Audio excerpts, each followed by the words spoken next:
Kalau di penerbitan mungkin memang terdampak banget ya, kayak dunia publishing. Sekarang ini kan nggak banyak yang penulis-penulis mengeluarkan buku di publishing kita di lokal gitu. Tapi sepengalaman saya kalau misalnya kita membuka jalan yang lebih luas lagi, melihat ke publishing luar, itu banyak sekali orang-orang yang justru di waktu pandemi ini mereka menggalakkan penerbitan indie gitu. Jadi banyak yang menulis nerbitin indie itu mereka tujuin di Amazon, di Kindle begitu, dengan Ya. platform yang sudah tersedia begitu. Dan itu malah justru semakin banyak penulis-penulis ini bermunculan karena adanya pandemi ini. Mungkin toko buku retail mungkin memang terdampak banget, tapi Halo, Mbak Lintang. hai, halo halo, gimana kabarnya? Ya, baik. Gimana Mbak Lintang, sehat ya? Alhamdulillah, Alhamdulillah sejauh ini kabarnya baik, sehat, dan penuh kabar gembira. Yeah. Lagi di mana ini Mbak Lintang? Di Lagi di Batu rumah aja? aja, mumpung lagi di Malang. Jadi Oh iya, iya, iya, santai-santai iya. di rumah di tahun baru sambil nyiapin planning-planning. Oh iya, terima kasih Mbak ya atas waktunya yang sering eh, saya repoti dadakan juga Oh, tadi. senang dong, senang Oke, banget. oke Mbak Lintang. Ini sambil saya pengantari gitu Mbak Lintang ya. Assalamualaikum warahmatullahi wabarakatuh. Waalaikumsalam warahmatullahi Selamat wabarakatuh. malam, salam damai teman-teman sekalian. Terima kasih atas kehadirannya Mbak Lintang pada bercerita, berbagi cerita di balik berita edisi ke-29 yang diselenggarakan oleh beritabaru.co. Ya, terima kasih juga teman-teman sekalian yang sudah bergabung dan senantiasa mengikuti bercerita dari edisi ke edisi gitu ya. Kali ini bercerita kedatangan tamu yang spesial gitu kan, salah satu ilustrator kebanggaan kota wisata apel ya, Kota Batu dan tentunya Malang Raya gitu kan. Ya, kali ini bercerita edisi 29 dihadiri oleh Mbak Lintang Pandu Pratiwi. Ya, itu namanya sesuai akte Mbak ya, Lintang Pandu Pratiwi atau Iya itu nama dong, pena? bukan Ya, samaran. ya soalnya populernya di beberapa medsosnya kan seperti itu kan. Oke teman-teman sekalian, sedikit saya perkenalkan, Mbak Lintang ini dulu pernah belajar di Universitas Negeri Malang jurusan DKV, Desain Komunikasi Visual. Kemudian setelah itu menggeluti dunia kreatif, ya kerja-kerja kreatif. Salah satunya di bidang ilustrasi yang spesifik pada buku anak, begitu teman-teman sekalian. Selain itu, Mbak Lintang juga bekerja sebagai penulis, ya. Hobinya nulis, hobinya baca. Selain itu juga dijadikan sebagai pekerjaan. Hobi is work, hobi is job. Ya, kebiasaan atau kesenangan Berkarya bisa dan berentrepreneur. ber, berkarya dan bereksperimen, gitu. Ya, selain itu juga Mbak Lintang pada tahun 2017 Mbak ya, eh, dinominasikan atau dianugerahi oleh Badan Pancasila ya, Waktu BPIP, itu masih berbentuk unit kerja presiden pembinaan ideologi Pancasila. UKP, Ya, UKP betul. ya, UKP UKP Pancasila. kerja Kalau presiden. nggak salah dulu ketuanya masih Pak Yudi Latif ya, Ayo, Mbak Lintang. betul. Ya, itu Mbak Lintang ini dianugerahi sebagai salah satu dari 72 ikon muda berprestasi, khususnya tentunya di bidang seni dan Ya. kebudayaan gitu ya teman-teman sekalian. Oke, kita sambil ngopi, kita berbincang santai di tengah derasnya hujan, tapi jangan lupa berteduh ya, jangan sampai hujan-hujan apalagi di malam hari. Tentunya teman-teman juga kondisi saat ini di negeri ini COVID juga masih merajalela, sehingga teman-teman kalau keluar harus wajib bahkan menggunakan masker dan tetap melindungi diri dan terus menjaga jarak. Tapi kali ini kita sedang ngobrol secara virtual, sehingga tidak mungkin kita menggunakan masker gitu Mbak Lintang ya, akan menjadi tidak nyaman gitu. Oke, teman-teman nanti bisa ini dialog yang tidak hanya dari saya ke dan Mbak Lintang, nanti teman-teman juga bisa meluncurkan pertanyaan atau menambahkan sesuatu pengalaman terkait di dunia kreatif, dunia seni, dunia ilustrasi, atau dunia kepemudaan yang penuh dengan warna-warni pengalaman dan tentunya pengetahuan begitu ya. Apalagi Mbak Lintang ini salah satu ikon muda berprestasi yang karyanya juga sudah masuk di toko buku beberapa mungkin ya beberapa toko buku di Amerika Serikat gitu ya. Ya kali ini kita akan membincang tema besarnya adalah mewarnai Indonesia. Tentunya di tahun baru 2021 ini akan banyak sebuah harapan-harapan baru, akan banyak sebuah cita-cita atau keinginan di tahun 2021 ini. Sehingga mewarnai Indonesia ini, karena ini juga edisi 29 bercerita ini adalah edisi pertama di tahun 2021. Edisi perdana ini Mbak Lintang. Makanya temanya mewarnai Indonesia. Halo Mbak Lintang, masih Ya, nyambung ya? iya, iya, aku bisa dengar dengan jelas kok. Oke. Ya, mumpung kita masih mulai di awal tahun 2021, Ya, tentunya dengan semangat baru, ya, kita bikin, ini waktunya kita untuk ngebikin plan-plan baru, untuk mulai membuat sebagai tahun titik balik lah. Mungkin kemarin teman-teman punya plan-plan dan rencana yang mau ini dilakukan, tapi ternyata karena pandemi jadi seperti tertampar ya. iya, Pandemi terutama buat industri kreatif itu sangat berpengaruh banget di berbagai sektor. Tentunya bukan cuma di bidang uh, yang paling berpengaruh tentunya untuk orang-orang yang harus bertatap muka ya setiap hari begitu, misalnya di dunia ya kira, di film, di musik gitu. Terus kemudian tapi semestinya dengan adanya cobaan-cobaan dan tamparan seperti itu harusnya membuat kita jadi lebih kreatif untuk bisa gimana cara kita bisa sukses di sana untuk menghadapi. Dan kita sekarang sudah masuk tahun 2021 di mana kita waktunya kita untuk membuat rencana-rencana baru dan untuk melanjutkan rencana-rencana yang belum selesai, yang pernah kita ingin lakukan dan belum selesai begitu. ya, oke. Mbak Lintang, kira-kira dari tahun 2020 rencana besar atau rencana lain-lain dari Mbak Lintang yang kiranya belum terlaksana atau mungkin sangat terhambat, apa Mbak Lintang di tahun sebelumnya kira-kira bocorannya dulu. Sebenarnya tuh kalau ngomongin masalah goals dan dreams, planning itu saya tuh punya banyak banget goals ya. Ya, Tapi kan kita mesti harus nggak bisa kita raih semua dalam waktu bersamaan. Jadi mesti satu demi satu persatu. Ya, maksudnya dalam jangka waktu, maksudnya kita bikin plan buat kita sendiri, bikin deadline buat diri kita sendiri. Mungkin di tahun ini harus mencapai apa, tahun ini mencapai apa, begitu ya. Jadi semua juga untuk mencapai mimpinya juga perlu plan seperti itu gitu. Terus karena kebetulan at the moment yang saya lakukan ini masih di bidang literasi, terutamanya di bidang literasi, dan juga saya menggabungkannya dengan entrepreneur ya.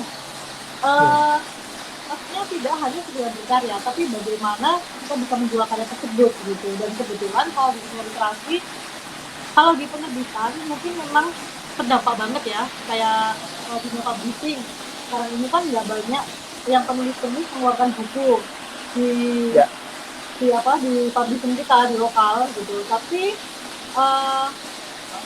apa namanya, pengalaman saya kalau misalnya kita membuka jalan yang lebih luas lagi, melihat ke publishing luar, itu banyak sekali orang-orang yang justru di waktu pandemi ini mereka menggalakkan penerbitan indie gitu. Jadi banyak yang menulis nerbitin indie itu mereka tujuin di Amazon, di Kindle begitu, dengan platform yang sudah tersedia begitu. Dan itu malah justru semakin banyak penulis-penulis ini bermunculan karena adanya pandemi ini. Mungkin toko buku retail mungkin memang terdampak banget, tapi ini apa namanya, toko buku para penulis ini malah mulai bermunculan gitu. Nah itu jadi peluang buat kita juga gitu. Iya, berarti apa istilahnya Mbak ya? Di tengah kebuntuan, di tengah situasi yang sangat mendesak diri kita itu, akhirnya banyak kemampuan atau skill-skill yang ala-ala kepepet kemudian malah semakin liar gitu kan. Malah semakin banyak, bisa jadi semakin banyak berkarya, semakin jadi semakin istilahnya itu memberikan peluang bagi dunia kreatif yang lain meskipun pastinya masih ada hambatan-hambatan yang lain begitu ya Mbak Lintang. Ini Ya ada di situ beberapa testimoni nih tentang Mbak Lintang dari beberapa ini audiens ya. Ini dari saya bacakan dulu Mbak ya, ini sambil ya, ya. sapa menyapa gitu kan, biar kayak radio. Mbak Pesti Siwi, Mbak Lintang, aku sekarang kuliah pendidikan guru PAUD. Mohon maaf baru mengenal Mbak Lintang di tahun 2021 dan sejak malam ini saya mengidolakan jenengan. Oh iya, saya sendiri sejak awal bertemu Mbak Lintang langsung mengidolakan Mbak Lintang juga. Boleh. Tapi nggak ada salahnya mengenal Mbak Lintang. Baru yang kemudian kalau mengenal Mbak Lintang 10 tahun ke depan itu adalah orang-orang yang merugi. Beruntunglah kalian yang mengenal Mbak Sama dong Lintang dengan sedari aku juga kemarin sama. atau dari ya hari ini. Saya juga senang kenal sama jenengan Mas. Inspirasi juga. Ya, Asik. ini ada lagi Mbak Wahyu Puji. 2 tahun lalu pernah foto bareng sama Kak Lintang. Masya Allah senangnya. Boleh Oke, dong share fotonya dong. nanti ditunggu foto sama hostnya Berita Baru ya Mbak Wahyu. Kapan diagendakan? Oke, ya banyak sekali nih eventnya Mbak Lintang ini. Terima kasih teman-teman sekalian yang sudah Ya. antusias mendengarkan obrolan kita pada malam hari ini. Terus Ya sedikit Mbak Lintang. menambahkan Mas Luis, mungkin Oke, silakan Mbak ini Lintang. ya, kalau di tengah kondisi seperti ini, pebisnis kreatif itu mestinya dapat menjadikan pandemi sebagai peluang. Jadi mencari keuntungan-keuntungan atau kesempatan-kesempatan apa yang kita bisa bikin dari adanya pandemi yang tidak menjadikannya kerugian, menjadikan kerugian menjadi sebuah keuntungan gitu. Ya, Karena ya apa namanya, eh, jadi ketika kondisi udah normal lagi nantinya kita tinggal terbang gitu, istilahnya seperti itu. Jadi kita nyiapin dari sekarang gitu. Jadi jadikan itu sebagai sebuah opportunity gitu. ya. Jadi di tengah kesempitan pasti ada jalan gitu kan. Iya betul. Istilahnya itu Tuhan kan berikan jalan. Jadi gimana juga kita bisa melihat peluang pasar gitu. Jadi mesti menuntut diri juga harus pinter-pinter melihat peluang pasar gimana, apa yang bisa kita lakukan di tengah kondisi seperti ini gitu. Nah itu juga waktu pandemi seperti ini yang menuntut kita untuk social distancing dan juga jauh dari keramaian, mungkin malah waktunya kita untuk berkontemplasi juga Mas Luis. Jadi lebih Ya, bisa untuk apa namanya, rencana-rencana yang sebelumnya kita apa namanya baru kita pikirkan dan sebagainya, malah ada waktu buat kita untuk melakukannya sekarang. Jadi ya, kita kerugian menjadi sebuah keuntungan. ya Kita lihat benar. sisi positifnya saja. Meskipun ya mungkin begitu beratnya ya orang di luar sana yang harus survive. Ya saya ngerti banget betapa pandemi kayak gini membuat banyak orang yang kehilangan lapangan pekerjaan, Ya, kesusahan, itu yang kita banyak melihatnya di sekitar kita gitu. Cuma ya apalah yang bisa kita lakukan, kita mesti punya survival, kita harus punya bagaimana kita bisa survive lah gitu.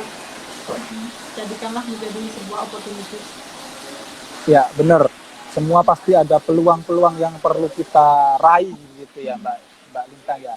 Untuk mencapai Iya. sebuah kebahagiaan atau sebuah Pasti ada kesuksesan harapan, asalkan pasti ada bagaimana kita harapan. membuat terobosan baru. Benar. Dan rintangan itu pasti ya. Iya betul. Ya mungkin kita ngomong kayak gini kelihatannya mudah ya, tapi melakukannya Ya, susah. Saya ngerti banget sih. Jadi ya apa namanya, ya orang kelihatan ngomong itu kayak mudah, tapi ngelakuinnya juga susah, tapi janganlah dibikin susah gitu.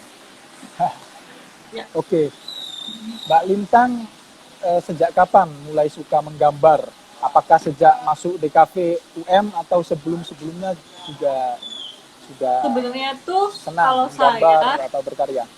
kalau saya tuh dari kecil banget udah memang punya eh, apa ya, kebetulan suka aja gitu, kayak hobi untuk ngeliat kertas, untuk mulai menuliskan cerita-cerita kehidupan sehari-hari yang saya alami misalnya, jadi dalam bentuknya kayak lukisan Eniki gitu, jadi gambar kemudian dikasih tulisan-tulisan singkat tentang hal tersebut, menggambar apa yang saya alami hari itu misalnya, gitu kan. Jadi ya, ya itulah, jadi mungkin bisa dibilang punya sense of art gitu. Dan lalu kemudian saya sampai ke sini, saya berpikir apa yang bisa saya lakukan untuk society. Dan dari situ saya mikir mungkin saya bisa bikin nih kayak mulai buku dongeng gitu. Tapi itu adalah awalnya. Maksudnya tidak menutup kemungkinan ke depan untuk menulis buku-buku dengan genre yang lain gitu.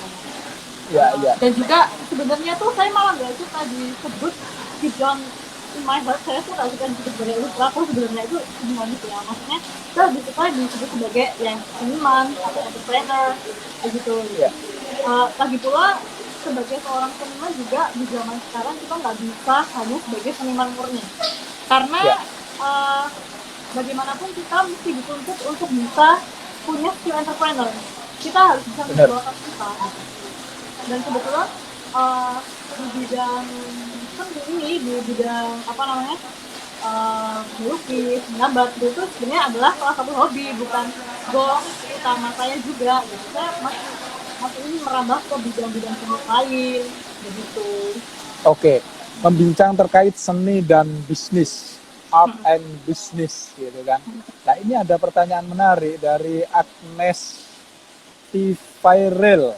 Ya, bagaimana cara agar bisa go internasional dengan karya kita? Thanks Mbak Lintang. Nah, ini bisa Karena langsung. sekarang sebenarnya tuh kita sangat dimudahkan ya dengan kemajuan teknologi, jadi kita bisa terhubung dengan berbagai sudut dunia hanya dengan misalnya kita di rumah aja, kita bisa bekerja dari mana aja, dan itu kita bisa terhubung dari satu sudut dunia ke sudut dunia lain gitu kan. Ya manfaatkan platform-platform misalnya media sosial juga, ya di internet atau platform-platform seperti kalau misalnya di apa namanya di bidang ilustrasi misalnya ada Fiverr, uh, ada Behance begitu, untuk kita bisa memajang portofolio karya kita. Dan kemudian nanti dari sana mungkin kita bisa ditemukan, terutama kita bisa menemukan dengan calon-calon klien potensial dari situ. Ya. Itu kalau di bidang mungkin dari bidang ilustrasi, di bidang menulis atau bikin logo misalnya, atau desain, atau di bidang logo desain misalnya. Jadi ada banyak sekali change dari media sosial pun kita bisa kok, misalkan kita bisa mengoptimasi misalkan Instagram kita, karena kan seorang tuh kan citranya tergantung juga dari bagaimana dia menciptakan diri di media sosial. Kalau saya bilang ya, maksudnya orang ini dikenal sebagai apa, misalnya orang ini dikenal sebagai pemusik misalnya gitu. Jadi dia bisa menciptakan dirinya itu seperti itu di media sosial, dan kemudian dari situ dia akan juga ketemu dengan, atau misalnya sebagai desainer deh gitu kan, jadi dia bisa mengupload portofolionya itu di Instagram misalnya, dari itu dia bisa ketemu kok dengan kawan-kawan klien potensial, nggak hanya dari dalam negeri, lokal, ataupun bisa luar negeri gitu. Kita kan bisa kayak apa namanya, mencari komunitas juga dengan cara bergabung dengan komunitas-komunitas. Kalau di bidang desain ya komunitas-komunitas desain yang lebih luas gitu, jadi nanti kita akan ketemu sendiri dengan Oke, jadi bisa aku ambil apa namanya beberapa kata kunci gitu ya. Pertama berjejaring, kemudian berkomunitas, dan tentunya membangun network dan jaringan. ya berjejaring, kemudian salah satunya dengan berkomunitas gitu ya Mbak ya. kemudian memanfaatkan media sosial dengan baik tentunya ya. Nah kira-kira selain itu apa Mbak agar kemudian bisa karya-karya kita itu bisa dinikmati oleh banyak orang, bisa dinilai secara bisnis istilahnya ya, Mbak Lintang tadi. Kira-kira apa yang menjadi kata kunci lain tiap sukses agar karya-karya kita itu bisa diterima dulu, kemudian bisa ya mungkin bisa secara bisnis bisa dijual gitu. Apa kira-kira kiat suksesnya Mbak Lintang? Sebenarnya itu tergantung kita sendiri bagaimana kita ngebentuk brand atau membangun nilai plus dari karya kita. Bagaimana kita ngebangun branding atau memberikan nilai terhadap karya kita sendiri gitu. Maksudnya Mungkin yang Mbak Lintang alami dari mana kira-kira? Personal branding kah atau dari karya yang rutin kita bikin atau yang seperti apa? Lebih ke personal branding sih, kayak misalnya kan kalau sekarang itu kan kayak semuanya tuh mesti kita nggak perlu punya skill atau kita juga perlu bisa mentransformasi segala kegiatan kita tuh ke media digital kan begitu. Jadi kita juga mungkin perlu punya skill itu untuk ngangkat karya kita ke platform digital kayak gitu. Terus kemudian bagaimana cara menghargai karya ke klien-klien gitu kan maksudnya ya Mas Mis. Ya, halo. Ya. Bagaimana kita menghargai karya kita ketika dihadapkan dengan para penikmat atau klien-klien gitu maksudnya. Ya. Jadi dari penikmat seni itu kita juga sebelum karya kita dinikmati oleh publik, kita harus menikmati atau istilahnya menghargai karya kita agar kemudian bisa dihargai oleh orang lain gitu ya. Sebenarnya tuh sejujurnya malah saya awalnya tuh kayak kurang percaya diri. Kalau ini saya ya, masa dalam pandangan saya malah kurang percaya diri terhadap karya saya. Awalnya begitu. Terus kemudian ketika saya coba untuk saya submit ke penerbit karya saya dan kemudian ternyata langsung mendapatkan feedback yang bagus, itu menjadi sebuah penyemangat bagi saya untuk melahirkan karya-karya baru gitu. Tapi sebenarnya bagaimanapun kita mesti punya kepercayaan diri terhadap karya-karya kita, terhadap kemampuan potensi kita sendiri. Itu mutlak perlu, karena bagaimana orang lain bisa menghargai karya kita kalau kita sendiri nggak menghargai potensi kita dan karya kita gitu. Itu kan hal yang kita bagaimana menceritakan kepada orang lain adalah penghargaan terhadap orang lain, menghargai kita juga tanpa terpengaruh bagaimana kita menghargai diri dan menghargai karya-karya dan potensi diri kita gitu. Ya, menarik sekali. Ini ada yang menonton dari Norwegia. Selamat malam Pak John Sipayung. Tadi ada kawan saya juga dari Scotland. Skotlandia. Oh ya. Oh, ini orang Indonesia yang sedang di Norway atau orang Norway ini, Pak John Sipayung. Mungkin sedang ini ya, jalan-jalan. Halo Bapak. Halo Pak, selamat malam. Semoga sehat selalu di negara seberang. Ya, sorry Habib Billy, ini hujan ini di sini. Nggak tahu kalau di Mbak Lintang hujan juga Mbak Lintang. Di sini sudah saya pawang hujan, jadi ada pawang hujan. Jadi nggak hujan. Oh, ada pawangnya. Khusus untuk ini ya, jadi suaranya biar jernih iya. Ya. Oh iya, ini penting ini nantinya berita baru ini punya pawang. Ya. Selain redaktur opini, redaktur novel. Oh ini sebenarnya ini kan ini Mbak Lintang, ini sedikit saya ceritakan bahwasanya berita baru ini sebuah portal media alternatif yang kita inisiasi bersama gitu kan. Ada beberapa orang, beberapanya itu ada yang dari Jakarta, ada yang dari Jogja, ada yang dari Malang dan Surabaya. Ini kita ingin dengan misi meluruskan distorsi informasi gitu kan.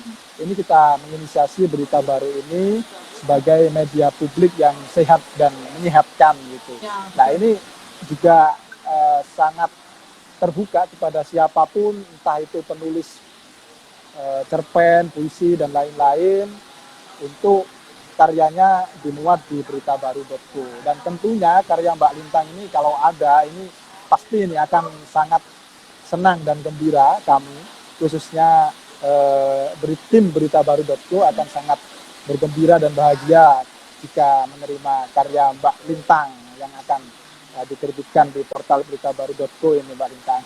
boleh. Saya Boleh apply ya? 2021 ya. Oke, Ada Januari banyak ini bisa store ini. rencana beberapa buku juga, tapi ya sambil kita ini lah, sambil kita Oke, eksekusi satu-satu. ya kembali ke warna mewarnai. Mm-mm. Karena tema kali ini kan mewarnai Indonesia. Oke. Kembali ke warna mewarnai, kira-kira Mbak Lintang, hobi atau kegemaran atau kesukaannya menggambar atau melukis, itu kan setiap orang ketika mendapatkan kesukaannya atau hobi terbaiknya, itu kan pasti dipengaruhi oleh faktor lingkungan sekitarnya atau faktor lingkungannya gitu. Kira-kira yang mempengaruhi awal mula Mbak Lintang menyukai atau mencintai mungkin, karena tadi juga Mbak Lintang menyebutkan dunia literasi, juga aktif di dunia literasi, baca tulis dan lain-lainnya. Nah, siapa ya kira-kira yang yang berpengaruh dari lingkungan sekitar dalam posisi Mbak Lintang yang sampai saat ini kira-kira? Sebenarnya kalau masalah terinfluence, Ya, itu awalnya karena saya punya hobi dulu, karena emang punya ketertarikan dulu.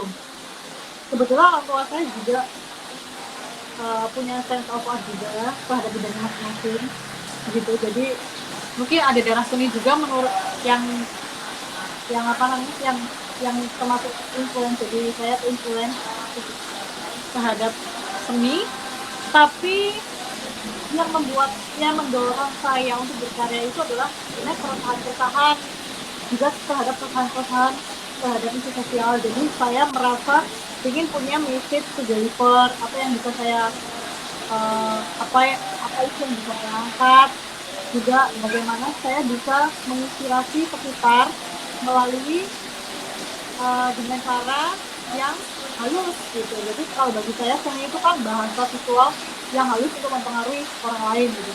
Kalau inspirasi kan ada banyak banget gitu. ya, Maksudnya apalagi di zaman sekarang itu selalu ada sumber-sumber inspirasi yang kita bisa dapat dari manapun. Misalnya melalui internet sendiri, kita scrolling media sosial, kita scrolling di internet, berselancar di dunia maya misalnya, itu pun akan ada banyak sekali ide-ide yang bisa kita dapetin gitu. Misalnya lihat Pinterest atau apa-apa gitu, dan juga pada media sosial sekarang itu jadi bisa jadi bahan buat kita untuk berkarya kayak gitu. Tapi bisa juga dengan go travel atau ngapain di jalanan, atau inspirasinya dari kehidupan sehari-hari. Banyak lah kalau ngomongin inspirasi bisa dari banyak medium. ya. Jadi istilahnya Mbak Lintang selain menggambar atau dalam hal ini menggunakan lingkup ilustrasi gitu kan, atau seni menggambar atau melukis gitu kan, Mbak Lintang juga di awal menyebutkan bahwasanya banyak talenta atau skill yang kemudian dilakukan oleh Mbak Lintang gitu kan, karena ngomongkan seni itu kan nilainya universal gitu ya Mbak Lintang. Ya, Istilahnya begini sih Mas, kalau misalnya kita pingin bisa nulis, berarti kita harus banyak baca buku. Kalau kita ya, pingin bisa bikin film, berarti kita harus banyak lihat film. Ya semacam itu. Gitu. ya. Jadi Dan rata-rata karya yang dibikin ini ya fokusnya ke anak ya, segmennya.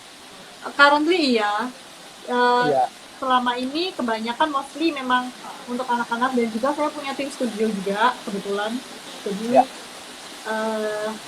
ya kebetulan permintaannya dari sana gitu, dari di bidang children book literasi, literasi anak-anak gitu. Cuma kedepannya saya selalu bilang kalau kedepannya ini kan bukan goals salah satu, ini cuma salah satu hobi aja, salah satu Ya, goals yang saya inginkan gitu. Kedepannya nanti bisa ke genre lain lah gitu, tidak menutup kemungkinan.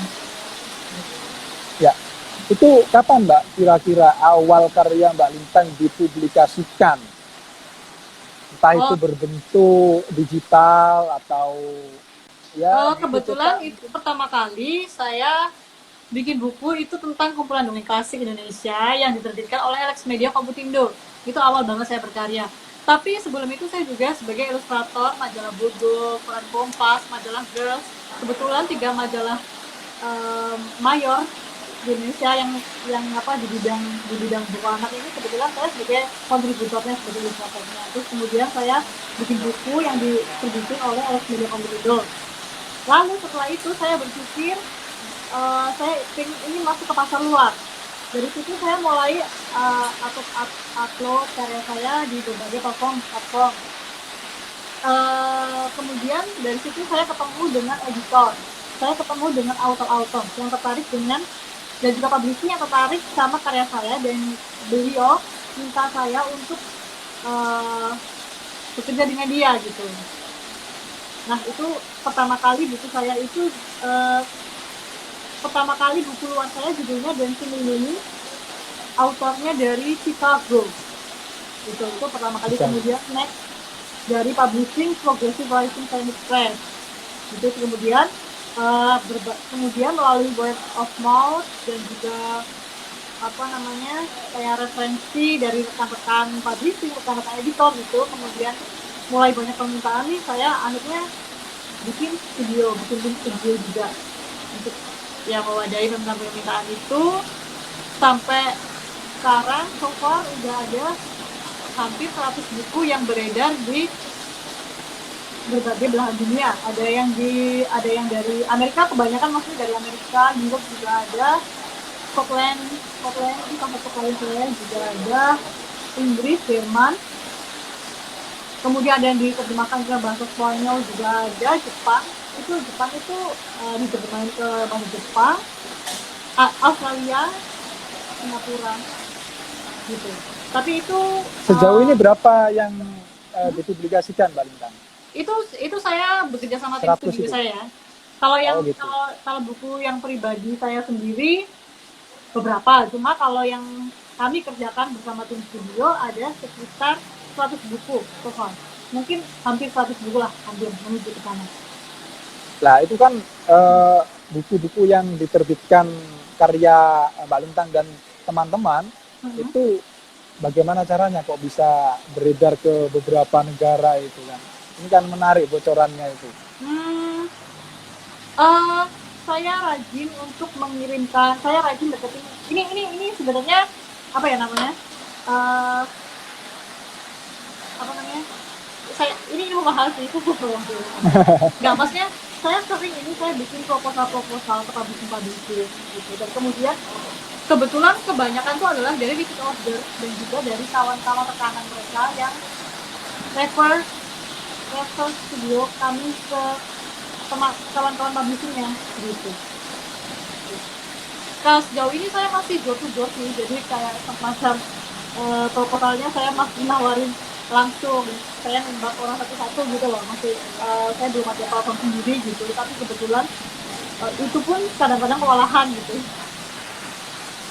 Ya, ini Mbak Lintang puncak keberhasilan Mbak Lintang itu di tahun berapa dalam Waduh, bidang ini sebenarnya kalau dibilang puncak menurutnya? keberhasilan itu sebenarnya masing-masing personal kan beda kan ngomongin tentang keberhasilan dia itu Ya, di titik apa gitu. Kalau saya ya mungkin sebenarnya yang paling keberhasilan saya berhasil. itu keberhasilan saya itu sebenarnya bukan pencapaian atau diakui orang lain atau bagaimana, tapi bagaimana ketika saya bahagia ketika saya berkarya, dan saya berbahagia ketika karya saya itu bisa membuka peluang untuk bertemu dengan jaringan-jaringan, networking baru, kawan-kawan baru. Itu bagi saya lebih membahagiakan yang seperti itu gitu. Atau membuka kesempatan untuk di bidang karya yang lain, maksudnya membuka kesempatan baru bagi saya untuk bisa belajar di bidang-bidang hal yang lain seperti itu gitu. Itu malah Ya, ini puncak keberhasilan bagi saya.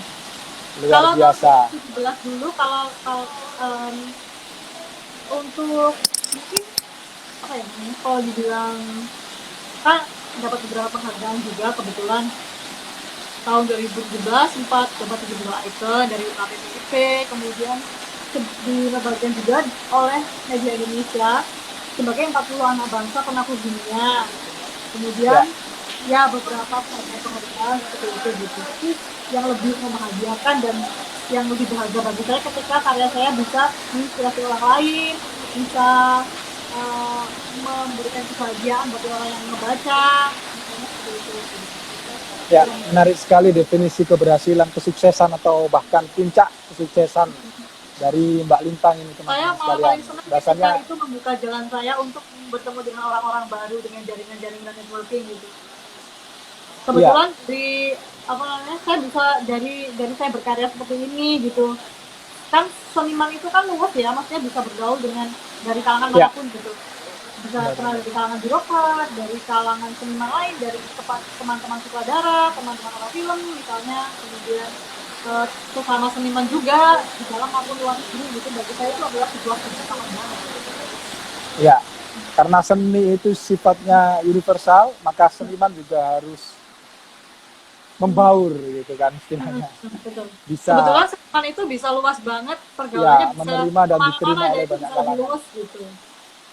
Ya, jadi tadi menarik sekali definisi keberhasilan menurut Mbak Lintang itu. Bahwasanya keberhasilan itu adalah ketika kita itu masih bisa terus berkarya, masih bisa terus belajar, dan karya kita bisa dinikmati oleh banyak orang, serta dari karya itu kita bisa berkenalan dengan orang-orang baru sehingga mendapat ilmu baru dan juga tentunya pengalaman-pengalaman baru dari orang-orang yang baru tadi.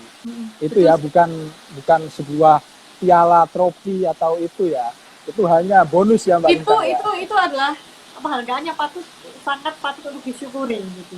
Cuma kan bagaimana bahasa tadi itu membuat kita bahagia kan, keberhasilan itu tentang kebahagiaan juga bagi diri kita kan.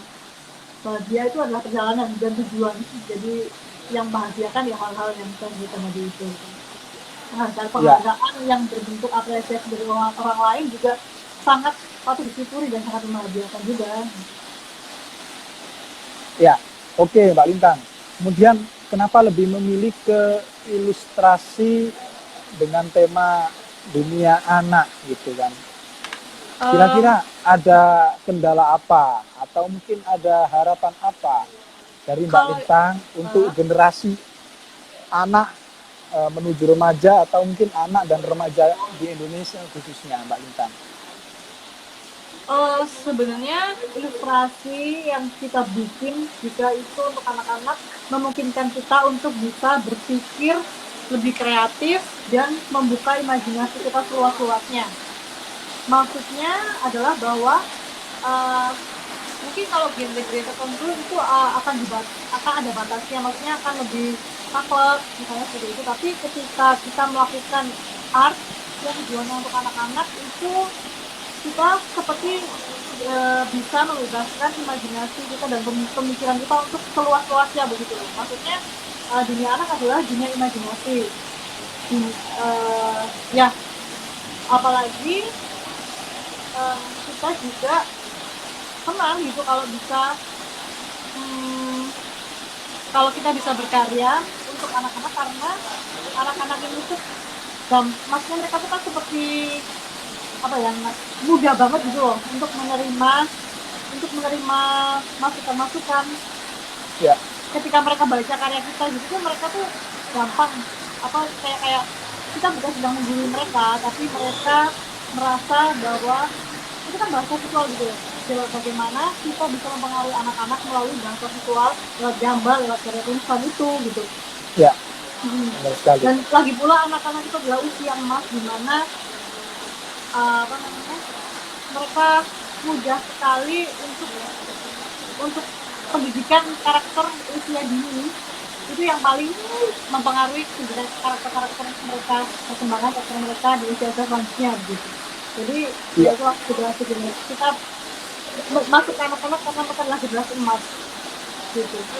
Mendidik karakter. Ya, jadi buku-buku bacaan atau misalnya komik ya untuk anak itu adalah pengantar gerbang imajinasi anak-anak menuju dunia fantasi ke depannya begitu ya, menafsirkan kehidupan, menafsirkan bagaimana kehidupan nantinya gitu ke depannya. Oke, Mbak Lintang, kira-kira bagaimana sih caranya agar kita bisa terus mengasah imajinasi kita, mengasah kepekaan kita dalam berkarya, khususnya menggambar atau menulis mungkin, dan tentunya bagaimana agar kita bisa terus menjaga kualitas karya kita Hmm, sehingga tetap karena konsisten karya kita itu.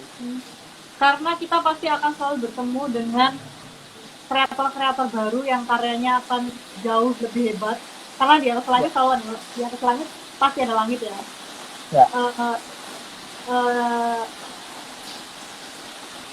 Gimana ya, maksudnya banyak banyak referensi aja, maksudnya kalau misalnya berkarya di bidang seni atau menggambar digital misalnya kayak gitu, jadi kita memperbanyak aspek referensi aja,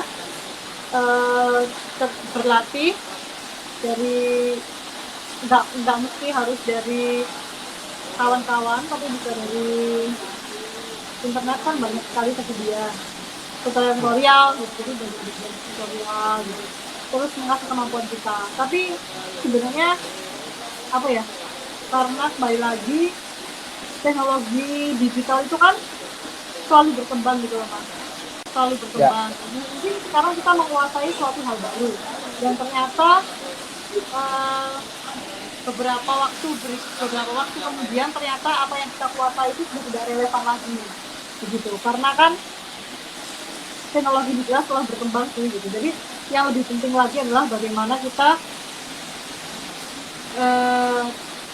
bisa adaptif sama perubahan itu sendiri sih Mas gitu. ya.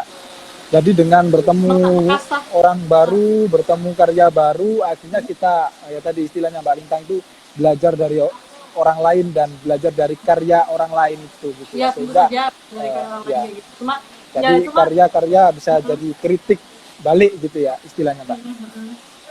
Tapi misalnya gini Mas, misalnya ini adalah contohnya ya, misalnya kita belajar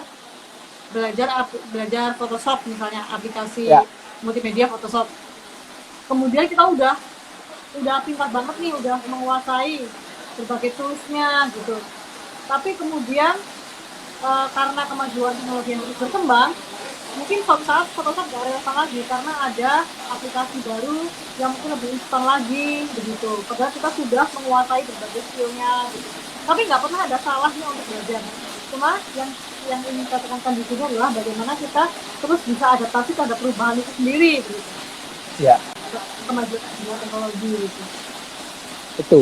Oke Mbak, biasanya itu teman-teman itu kalau curhat gitu kan, kalau ngopi gitu kan, entah itu teman-teman yang suka nulis, yang suka gambar, lah kadang itu ada cerita gini Mbak. Lah ini apakah benar atau tidak gitu ya.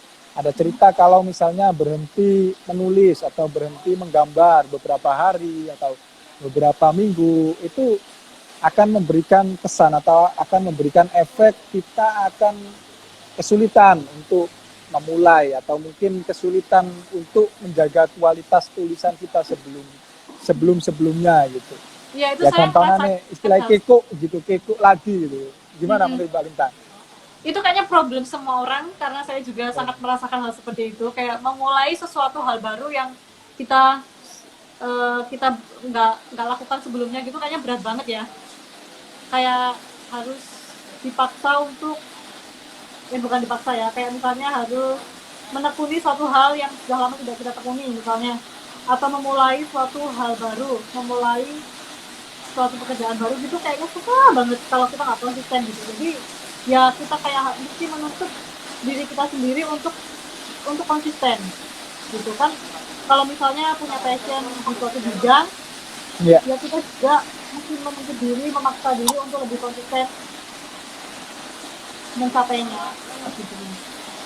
Oke, jadi mungkin bisa saya ambil tarik kesimpulan bahwasanya untuk menjaga kualitas kita atau mempertahankan kualitas karya kita itu pertama adaptif tadi ya, terhadap perubahan-perubahan yang ada gitu kan. Kemudian yang kedua mungkin kontinuitas gitu ya, keistiqomahan. Ya, Mbak Lintang. Ya, Benar betul. begitu. Ya. Atau ada yang lain, Mbak, untuk menjaga kualitas karya? Karena memang kita itu Ya, kadang itu bagaimanapun kita terus berlatih oh, sih. Terus berlatih ya, itu tuh kayak klise banget, tapi memang ya itu yang kita perlu lakuin gitu. Ngebanyakin referensi, ngebanyakin tutorial, ngebanyakin kawan, dan juga dengan komunitas-komunitas itu kan, dan juga mungkin ngopi dengan kawan-kawan komunitas gitu. Jadi itu kan nanti kita dapat masukan-masukan, kita dapat insight baru begitu untuk improve skill dan karya kita. Seperti itu sih. Selain ya itu mesti kayak jangan malas lah gitu untuk apa namanya, ya. ya apa namanya, jangan malas untuk belajar. Seperti itu. Halo, Mbak Lintang? Ya, Masih nyambung ya? masih Oke. nyambung. Nah, ini kalau ngomongkan malas Hmm. ini kadang menjadi gejala, ya kan? Dari awal Tuhan menciptakan bumi sampai sekarang itu kan kemalasan itu pasti ya kan melanda diri kita yang pernah rajin atau yang belum pernah rajin gitu, Mbak Lintang. Kira-kira untuk mengantisipasi kemalasan itu seperti apa itu? Sebenarnya itu kembali kepada diri kita sendiri. Kita mesti punya standar gitu. Kita mesti punya standar dan juga ada goals yang mesti kita ingin capai. Misalnya kita tetapin standar buat diri kita sendiri. Mungkin tahun 2021 apa nih yang kita harus capai? Kita bikin list begitu. Gitu. Kemudian Ya, kita eksekusi satu demi satu lah. Gitu. Jadi kayak kalau nggak mau malas, ya caranya adalah dengan menuntut diri kita lebih keras lagi. Gak ada yang lain, itu diri sendiri benar, itu diri sendiri, dan juga standarnya harus yang tinggi. Kalau misalnya orang nggak punya cita-cita, nggak punya mimpi, nggak punya passion, ya jelas aja dia mungkin malas untuk mencapai apapun karena memang dia nggak mencapai standar yang standar buat dirinya dia gitu. Mungkin kalau misalnya orangnya standarnya segini, misalnya orangnya standarnya segini, maka dia akan effortnya juga akan segini. Tapi ketika dia punya standar yang lebih tinggi, maka dia effortnya akan nge-push dirinya akan lebih keras lagi untuk bisa mencapai standar itu gitu. ya, benar sekali itu. Jadi harus punya rancangan dan merealisasikannya untuk Ya, dan menjadi juga faktor-faktor goal-goal. internal juga itu juga penting juga. Mungkin ada pressure-pressure apa yang ngebuat dia harus yang memantik seseorang itu untuk bergerak maju. Kan ada kan maksudnya faktor-faktor eksternal, misalnya karena kepepet nih, karena misalnya kekurangan biaya misalnya, ya kan. Ya, Dia kepepet, dia harus melakukan sesuatu, dia bergerak, akhirnya dia berhasil, misalnya begitu. Atau faktor eksternal karena ingin membahagiakan orang tua, karena orang tua kan apa namanya, kita ingin membahagiakan orang tua, tapi juga waktu kita itu terbatas, jadi kita bagaimana kita apa namanya, harus dituntut untuk cepat-cepat gitu, untuk cepat melaju gitu. ya. Jadi ya faktor Bekerja. internal. Kalau faktor internalnya Oke. ya itu mimpi, passion, goal kita. Kalau faktor eksternal adalah ya itu tadi pressure, hal-hal di sekitar kita yang menurut kita untuk bergerak maju gitu.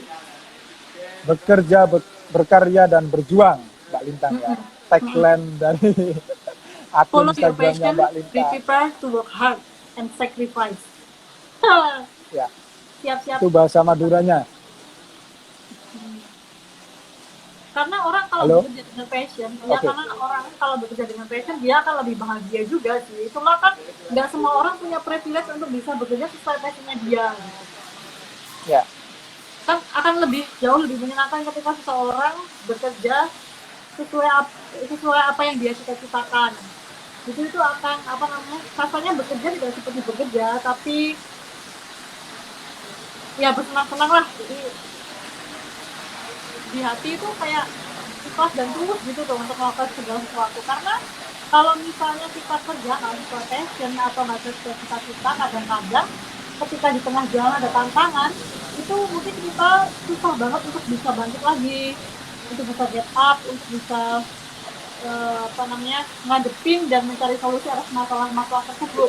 Tapi ketika kita digerakkan oleh mimpi, oleh goals, oleh keinginan gitu, maka ada masalah-masalah apapun yang kita hadapi, kita akan menghadangnya. Maksudnya kita akan terus berusaha mencari solusi untuk mengatasinya.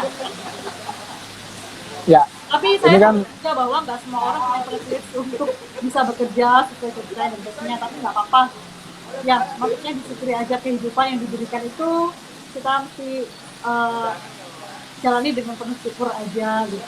Tapi ya akan lebih benar. baik lagi kalau kita bisa punya kesempatan untuk mengejar apa yang menjadi mimpi dan tersebut. Ya, bersyukur dan terus berjuang gitu. Sebagaimana tagline-nya ini Mbak Lintang menarik ini, bekerja, berkarya dan berjuang.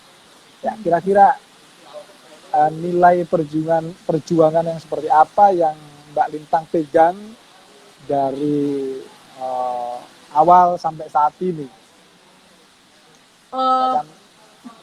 kalau kalau kalau orang yang udah ngalamin kayak jatuh bangun atau mungkin mungkin penolakan-penolakan atau tekanan-tekanan dari sekitar gitu, selama dia berjuang untuk bisa mencapai impian dia gitu, mungkin dia akan lebih mengerti esensi dari perjuangan. Perjuangan. Jadi orang yang mendapatkan segala sesuatu secara instan, mungkin dia nggak Nggak awet ya? menghargai, nggak appreciate terhadap apa yang dia punya karena dia mendapatkan segala sesuatu secara instan. Tapi ketika orang yang berjuang dari bawah, dari nol, dia mengalami jatuh bangunnya, dia mengalami tamparan-tamparan dan kesenangan dan kebahagiaan ketika dia memperjuangkan mimpinya, itu mereka akan lebih appreciate terhadap apa yang mereka punya. Ya, menarik sekali teman-teman. Selain komentar, ya kan, ini ada komentar dari beberapa teman ini. Selain komentar bisa ini ya bertanya ya teman-teman ya melalui chat. Oke, ini ada Silakan kalau ada yang mau oke menanyakan teman-teman. dari Mas Hadi hebat, dari Mas Nurul Jaya. Wah, ini kok nyapa saya, nyapa narasumbernya dong. Saya jarang disapa ini sama cowok, biasanya cewek yang nyapa saya. Oke Mbak Lintang, menarik sekali ini ya perjuangan-perjuangannya gitu. Kalau ngomongkan perjuangan itu kadang saya teringat kisah ini penulis Harry Potter itu Mbak Lintang, Oh J.K. iya, Rowling. Itu kan menarik sekali itu ya kisah suksesnya itu. iya Di balik kisah bagaimana dia suksesnya itu kan berusaha submit ditolak, manuskripnya ke penerbit dan iya ditolak ditolak. ratusan penerbit ya. Mm-mm. Terus Iya, kemudian ada penerbit kecil yang mau bikin karyanya dan ternyata meledak di pasaran, mengangkat nama penerbit itu juga. Gitu. Ya, ya itulah maksudnya setiap orang punya ceritanya masing-masing. Tapi tidak tiada waktu untuk berhenti. Kecuali mungkin istirahat sejenak nggak apa-apa, tapi tidak ada waktu. istirahat Bagi orang yang punya istilahnya. mimpi tidak ada waktu untuk berhenti. Ya, hidup itu kayak keyboard laptop ada spasinya itu. Mm-mm. Tapi kalau spasinya terlalu banyak kan jelek, bukan susunan Iya, kalau kebanyakan istirahat juga nggak karakter. baik. Iya, Istirahat jadi bentar nggak apa-apa, cuma jangan iya kebanyakan juga. kebanyakan istirahat itu rebahan jadinya itu. Mm-mm. Oke Mbak Lintang, ini tadi berbicara panjang lebar terkait dunia menggambar, mewarnai, berkarya dan sebagainya. Ini sedikit mengulik pada ngomongkan bidang literasi. Kira-kira apa ini harapan Mbak Lintang ke depan perihal literasi ini? Tadi juga disebutkan Mbak Lintang itu kan penerbit indie itu semakin hidup dalam kondisi yang seperti ini, mendesak, kepepet dan kondisi yang sulit seperti Tapi ini. kondisi itu terutama saya dapetin di pasar luar sih, di barat ya, terutama negara barat yang mereka lebih melek literasi. Ya, Cuma kalau di ya, Indonesia sendiri juga semakin berkembang dan semakin baik kok, literasi semakin baik di berbagai lini. ya. Kalau ngomongkan literasi itu Mbak ya, dengan jumlah penduduk Indonesia yang ratusan juta ya, ratusan juta itu. Nah ini kan ada dilema-dilema tersendiri dalam ngomongkan literasi gitu kan. Oke, ketika ngomongkan survei itu Indonesia berada di peringkat yang cukup Iya. memilukan gitu Ke kan. UNESCO, Indonesia peringkat 60 dari 61 negara yang disurvei Iya, di bidang literasi. apalagi Di iya, atasnya Botswana dan di bawahnya Thailand. Tapi merupakan salah satu negara dengan kepemilikan gadget terbanyak. Termasuk 4 negara dengan kepemilikan gadget terbanyak, termasuk Amerika, Korea, Amerika, Cina, India, baru Indonesia. Jadi ketika literasinya buruk tapi ternyata di media sosial, ya tahu sendiri apa akibatnya. Banyak yang share-share berita hoax misalnya kayak gitu. Tapi iya, uh, ya maksudnya saya percaya juga bahwa kita sebagai anak muda punya peran strategis untuk kemajuan bangsa gitu. Ya iya, sekarang um, apa ya, maksudnya pemuda, kita pemuda generasi milenial atau milenial punya potensi besar lah untuk sumbangsi bagi kemajuan bangsa. iya. Balik lagi ke pasar ini, Mbak.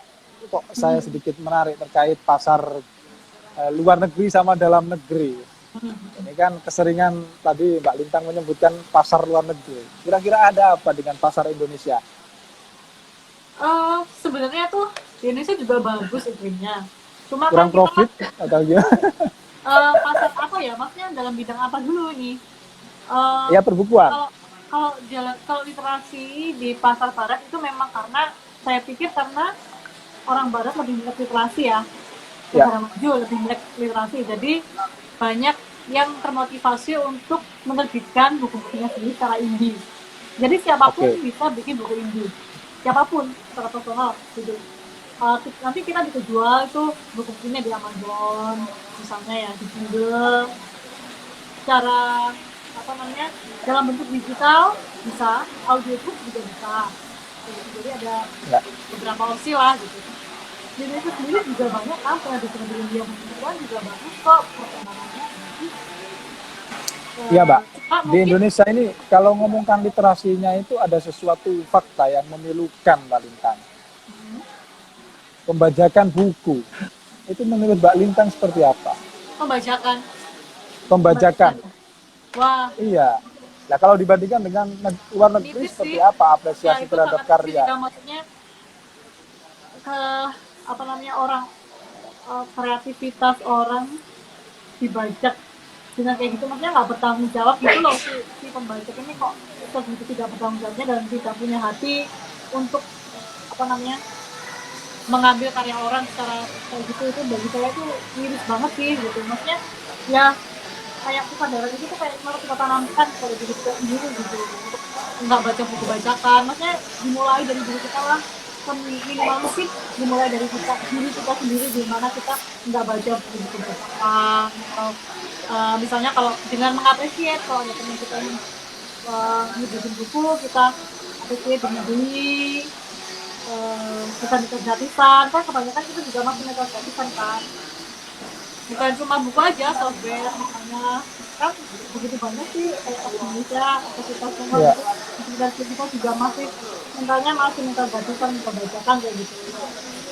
Ya perlu menanamkan ke diri kita masing-masing bahwa minimal mungkin jangan uh, apa namanya, kayak lebih artis lah terhadap karya orang-orang gitu, jangan baca, ya, jangan baca yang gratisan aja gitu.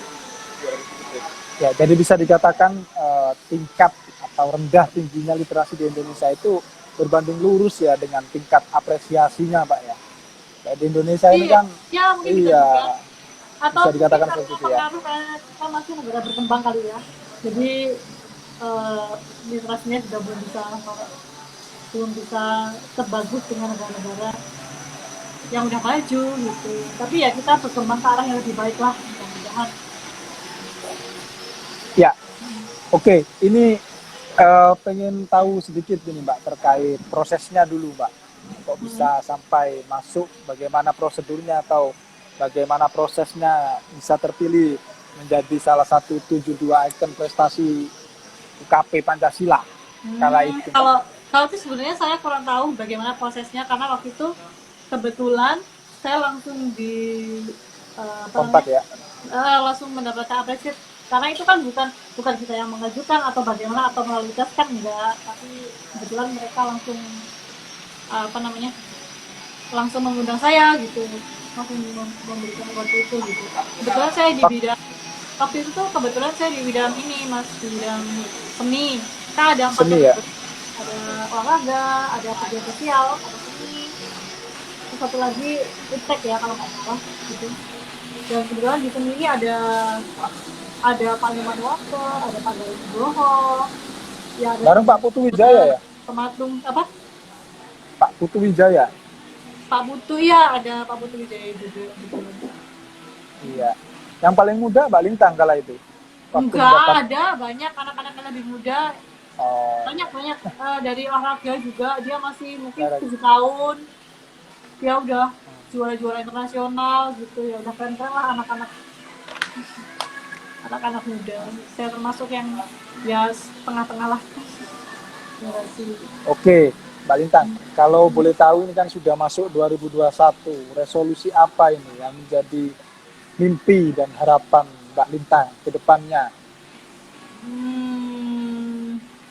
Resolusinya tetap 300k, 300 pixel. Nggak, itu 300 pixel. guyonannya anak-anak industri kreatif ya, anak-anak desain. Resolusi di Photoshop itu. Kalau resolusi sendiri, Oh iya baru apa ya? nyambung saya. Ya oke.